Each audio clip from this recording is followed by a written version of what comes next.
Jetpur drawing and printing association, Jetpur chamber of commerce અને શહેરના તમામ વેપારી એસોસિએશને બજેટને લઈ પરિસંવાદ કર્યો. કેન્દ્રીય મંત્રી મનસુખ માંડવિયાની ઉપસ્થિતિમાં યોજાયો જેતપુરના લેઉવા પટેલ સમાજ ધોરાજી રોડ ખાતે આજે બજેટ અંગે પરિસંવાદ કાર્યક્રમની અનન્વયે પોરબંદર લોકસભા કેન્દ્રીય સાંસદ મનસુખ માંડવિયાએ બજેટ સંબંધિત વક્તવ્ય આપ્યું. છેલ્લા 25 વર્ષ પહેલા બજેટ જાહેરાત હતી ત્યારે કામ થઈ રહ્યું છે. મોદીજીના વિકસિત ભારતનું નિર્માણ કરવામાં આવે માટે તત્પર જાહેરાત માટે એટલે બજેટ નહીં. આ વખતે બજેટની થીમ અલગ છે. એમએસએમઈ ઉદ્યોગને પ્રોત્સાહન આપવા આવે અને જેતપુરમાં ડ્રાઇંગનો પોલ્યુશનનો પ્રશ્નને લઈ પોરબંદરના દરિયામાં પાણીનો પ્રોજેક્ટ ચાલુ. અગાઉ પોરબંદરના ધારાસભ્ય અર્જુન મોઢવાડિયાએ સાથે વાત કરતા કહ્યું કે જેતપુર ઇન્ડસ્ટ્રી માટે તેમજ પહેલા વિરોધ કરતા હવે લોકોને સમજવા જોશે. પાણીનો નિકાલ પ્રોજેક્ટના કારણે કોઈ પ્રકારનું જળચર પ્રાણીઓને નુકસાન નહીં થાય તેવું લોકોને સમજણ આપવી જોશે. વિકસિત ભારતના મુખ્ય મુદ્દાઓ ગરીબ, અન્નદાતા, મહિલા અને યુવા સરકાર દ્વારા લોથલને રિક્રિએટ કરી રહ્યા છીએ.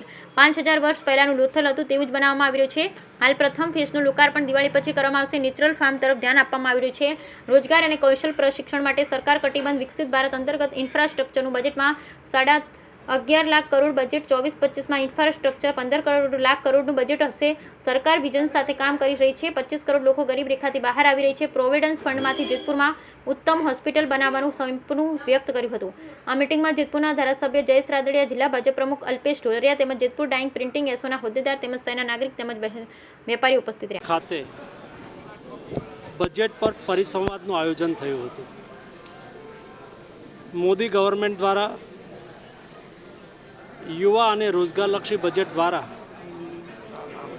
આગામી 4 વર્ષની અંદર 2 લાખ કરોડ રૂપિયાના ખર્ચ સાથે 4 કરોડ રોજગાર નિર્માણ કરવાનું પ્લાનિંગ થયું છે. દેશની 500 પ્રીમિયમ કંપનીઓમાં દેશના 1 કરોડ યુવાનોને ઇન્ટર્નશીપ આપવામાં આવશે, એમને સ્ટાઇપેન્ડ આપવામાં આવશે, જેને લઈને યુવાઓમાં રોજગારીનું સર્જન થશે. સાથે સાથે એક બેસ્ટ વર્ક કલ્ચર પણ એમના પોતામાં ડેવલપ થશે.